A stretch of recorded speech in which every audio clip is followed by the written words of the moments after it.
that's it mocked up anyways. That's what it's going to look like. Don't know how much I've actually previously filmed of this, but yeah, that's the current situation. So it's in there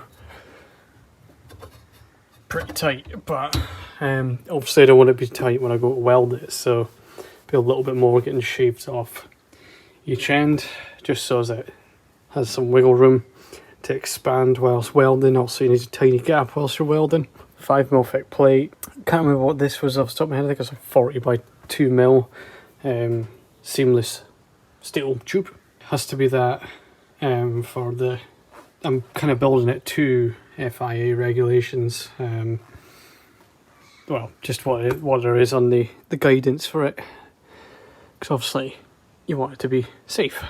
I'm now going to strip as much of this stuff off and anything else that's flammable, so as I can weld it.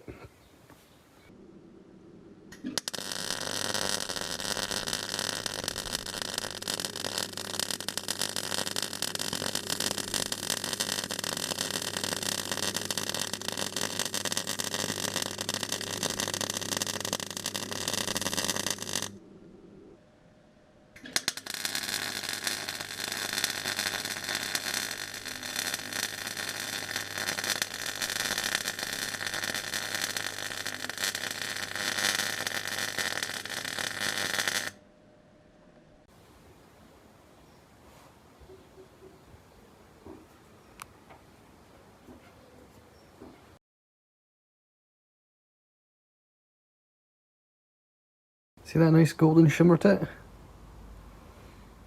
That is the paint that is on the Starlet SR wheels that I have. So I had some left over, so I thought, cool. Nozzles and spray cans and the lack of pressure really did make that look just patchy as anything. You can't really see it on camera, which is good. So yeah, we got the plates. They've been primed on the back, so they have, and this has been painted and clear coated. Put this in for the final time. I'm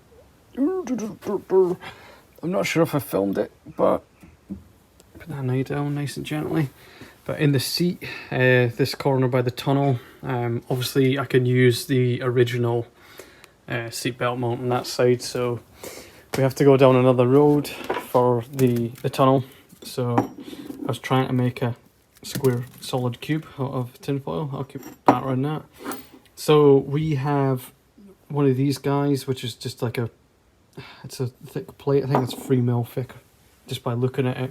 I've bought some bolts. These bolts have to be grade 8.8 or a grade factor of 5. So that's what I've got. Annoyingly, they're not stamped. I've drilled a hole in the tunnel already, and I needed a little bit more length because it just stuck through and no more. So I've ordered something of a bit more length, and we're going to go try it to see how it fits. Although it looks like I'm going to need a washer for here, so I'm going to have to go check, see what I've got. There we go. That's in. So this little boss so it can spin freely. And then underneath, you can see the stress plate there. And that. And then this side is just in with the original seatbelt mounting point, because that's fine. And we'll get them up. That's that done. Right, there we go. Looped these in the way they're meant to be. Probably need to be tighter. I'll figure this stuff out later on. Seems to be good. The only thing with the rear here now is they can slide all over a bit, so I think I'll figure out some way of keeping them still in the same place. Pretty sure they might be in the same place, but yeah. So harness bar's on. I've already tested it, sitting in it. We've got mounted in there and mounted on there, as I've probably shown you.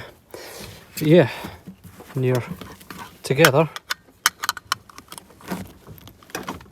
here we go. It's pretty good. Also, when I was giving this a good tug when I was sitting in it, and it was actually kind of sore. It's right up against my collarbones, which is probably where it's meant to be because I'm a skinny lad.